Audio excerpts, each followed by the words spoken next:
మటలు పట్టుకున్న ఆ ప్రజల నిమిత్తమై ఏడ్చిన దేవుడు ఈరోజు అదే చేతులతో మట్టలు పట్టుకుని నీ విషయమై ఏడ్చడం లేదా? బతుకు మారుకోకుండా, బతుకు మార్చుకోకుండా మటలు కావాలని ఎగబడుకుంటూ పోతున్నావే. మార్పు చెందని నీ బ్రతుకు, మార్పు చెందని నీ పరిస్థితి, మార్పు లేని మనస్సుతో, మార్పు లేని చేతులతో ఎన్నాళ్ళు మట్టలు పట్టుకుని మట్టలాదివారం చేస్తావు? ఆయన ఎందుకు ఏడుస్తున్నాడు? నువ్వు ఎప్పుడు మనస్సు మార్చుకొని నా దగ్గరికి వస్తావో ఆ రోజు సరైన మట్టలాదివారం చేసినట్లు. ఒకటి బిగ్గరగా చెప్పట్లేసైతే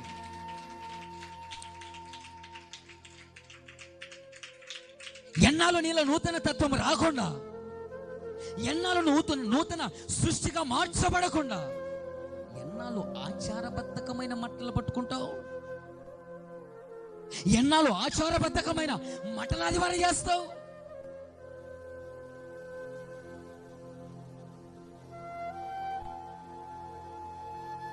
ఈరోజు మట్ట పట్టుకున్న నీ హృదయం ప్రభుకి ఇష్టకరంగా ఉందా?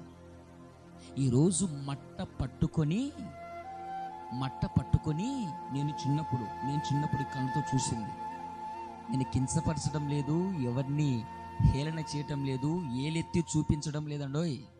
చెప్తున్నా, సంవత్సరాలు గతిస్తున్న కొలది నీ జీవితంలో పరిపక్వత, పరిపూర్ణత రాకపోతే అలనాడు ప్రభు అక్కడ ఏ విధంగా ఏడ్చాడో ఇక్కడ నీ విషయమై ఆయన ఏడుస్తూ, బతుకంతా ఆయన ఏడిపిస్తావా? బతుకంతా ఆయన ఏడిపించే పండుగలేనా? బతుకంతా ఆయన గాయపెట్టే పండుగలేనా? బతుకంతా ఆయన దుఃఖపరిచే పండుగలేనా? అదే ఇందాక చెప్పా, కడుపున పుట్టించుకున్నటువంటి ఆ తల్లి ఆ తండ్రిని బాధ పెడితేనే నా ఉసురు నీకు తగ్గుతుంది అని అంటారు. మరి యేసయ్యను బాధ పెట్టి నువ్వు మటలాదివారం చేస్తే నీ కుటుంబం బాగుపడుతుందా? నీ కుటుంబంలో సంతోషం ఉంటుందా? నీ కుటుంబంలో ఆనందం ఉంటుందా? నీ కుటుంబంలో దీవెన వర్షపు జల్లులు కురుస్తాయా? ఆలోచన చేయి. ఎన్నాళ్ళు నీ జీవితం మార్పు చెందకుండా, మార్పు లేని మనసుతో, మార్పు లేని చేతులతో ప్రభువును ఆరాధిస్తూ, ప్రభువును గణపరుస్తూ. నేను చిన్నగున్నప్పుడు నేను చూసిన సంఘటన, ఆ చేతులతో ఆ 2-3 రోజులు అక్కడికి వెళ్ళి మట్టలు తీసుకొని వచ్చి, చెప్పాను కదా ఇందాక, మట్టలు కొయ్యే బ్యాచ్ అంతా అదే. ఆ మట్టలు తీసుకొని వచ్చి ఏమండి అక్కడ పెడితే ఆయన ఏదో చెప్పుకుంటూ పోతుంటాడు. మట్టను తీసుకొని నేను మా పిల్ల బ్యాచ్, అల్లరి బిల్లర్ బ్యాచ్, ఆ మట్టను తీసుకొని దానికి జడలకుంటూ కూర్చొని ఆ మట్టకు శిలువ గుర్తు, ఇంకొక గుర్తు, అంతవరకు ఆ మట్ట బాగా ముడుచుకొని ఉంటుంది. బాగా దాన్ని చీల్చి దాన్ని అల్లి ఇంతొన్న మట్టం ఇంత చేసుకుంటాం. పైన శిలువ గుర్తున్నాను దేనికి? ఆ మట్టతో పక్కన వరసడం, దీని వరసడం చూడలేదు. అవి తీసుకొని బయటికి వచ్చి మందిరం చుట్టూ ఏం చేసాం? ప్రదర్శన చేస్తాం. నేను చెప్పేది ఏంటంటే బాగా వినండి జాగ్రత్తగా. బతుకు మార్చుకోకుండా యెషయా గ్రంథంలో ఏమన్నాడు తెలుసా? 59 అనుకుంటా. నీ చేతులు రక్తముతో ఉన్నాయి. ఆ రక్త సంబంధమైన నీ చేతులు కడుక్కోకుండా ఎందుకు మట్టలు పట్టుకుంటావు? 59ఏనా?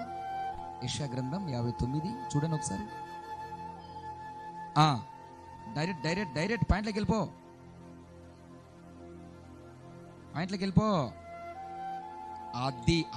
అదిరా. మీ చేతులు రక్తము చేతను, మీ వ్రేళ్ళు దోషముల చేతను అపవిత్రపరచబడి ఉన్నవి.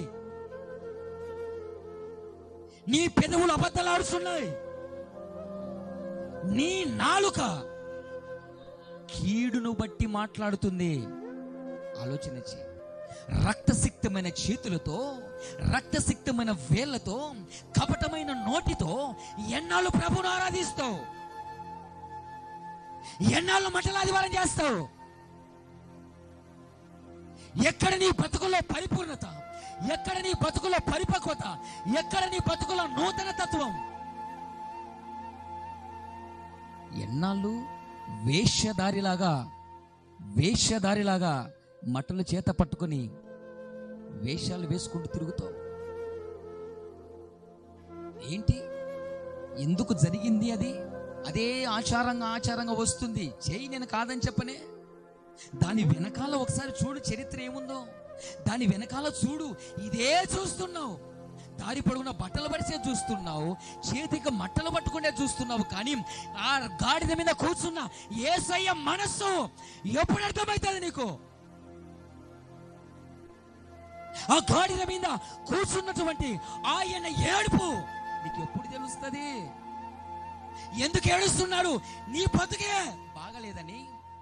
బతుకు బాగలేకుండా సంవత్సరాల తరబడి నువ్వు మట్టలాదివారం చేస్తున్నావని, సంవత్సరము తాగి కోటరి సీసాలు తీసుకొని మట్టల పోయినకి వెళ్తున్నావని నీకోసం ఏరుస్తున్నారు. ఆయన నీకోసం ఏరుస్తున్నాడు.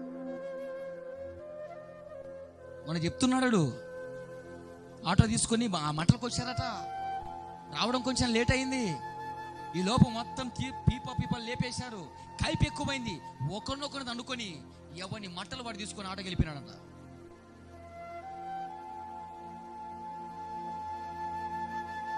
ఈ భక్తులు తెచ్చేటువంటి భక్తి శ్రద్ధలతో కూడినటువంటి మట్టలు పట్టుకొని ఏం చేస్తున్నావు? మట్టల ఆదివారం చేస్తున్నావు.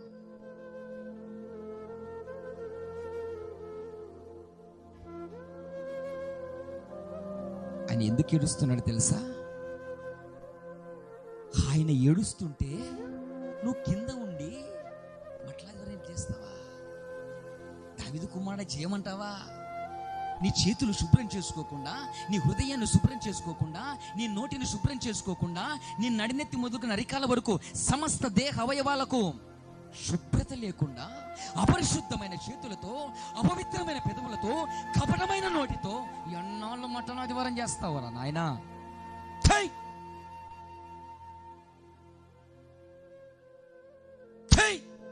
అంటే కుక్క ఏడవైదు వచ్చిందట. ఏమరా మాట్లాడు? దానికి ఉన్న సిగ్గు రోషము లేదు మనకు. ఏంటంటా? దానికి ఉన్న సిగ్గు కూడా లేదు మనకు. దానికి ఉన్న రోషం కూడా లేదు మనకు. అరే ఏడుస్తున్నారా నాయనా? ఒకసారి ఆయన వైపు చూడరా.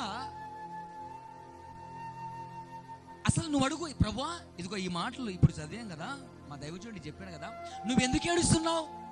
కింద అందరూ సంతోషంగా డ్యాన్సులు వేసుకుంటుంటే ఆ గాడిద పిల్ల మీద కూర్చొని నువ్వెందుకు ఏడుస్తున్నావయ్యా? నువ్వు దేవుడు కాదు. నువ్వు ఏడుచా సంవత్సరం అనుకున్నా, నువ్వే ఏడుచే. మా ఏడుపు ఎవరు ఏడ్చాలా? ఆయన ఎందుకు ఏడుస్తున్నారా? ఎందుకు కన్నీరు కారుస్తున్నారా?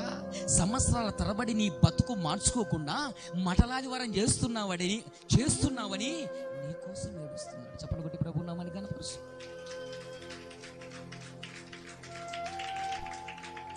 సంవత్సరాల తరబడి బతుకులో మార్పు లేకుండా సేమ్ రొటీన్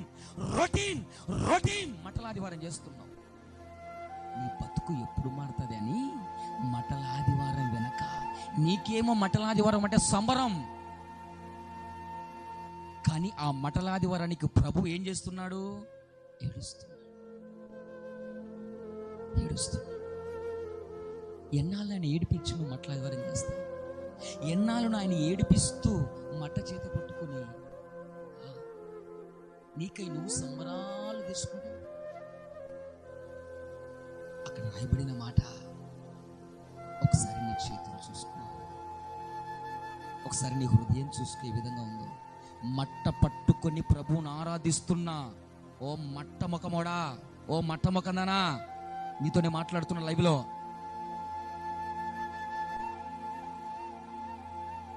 ఈరోజు ఆ మట్ట పట్టుకోవాలనే మందిరానికి రాకుండా పోయినావు.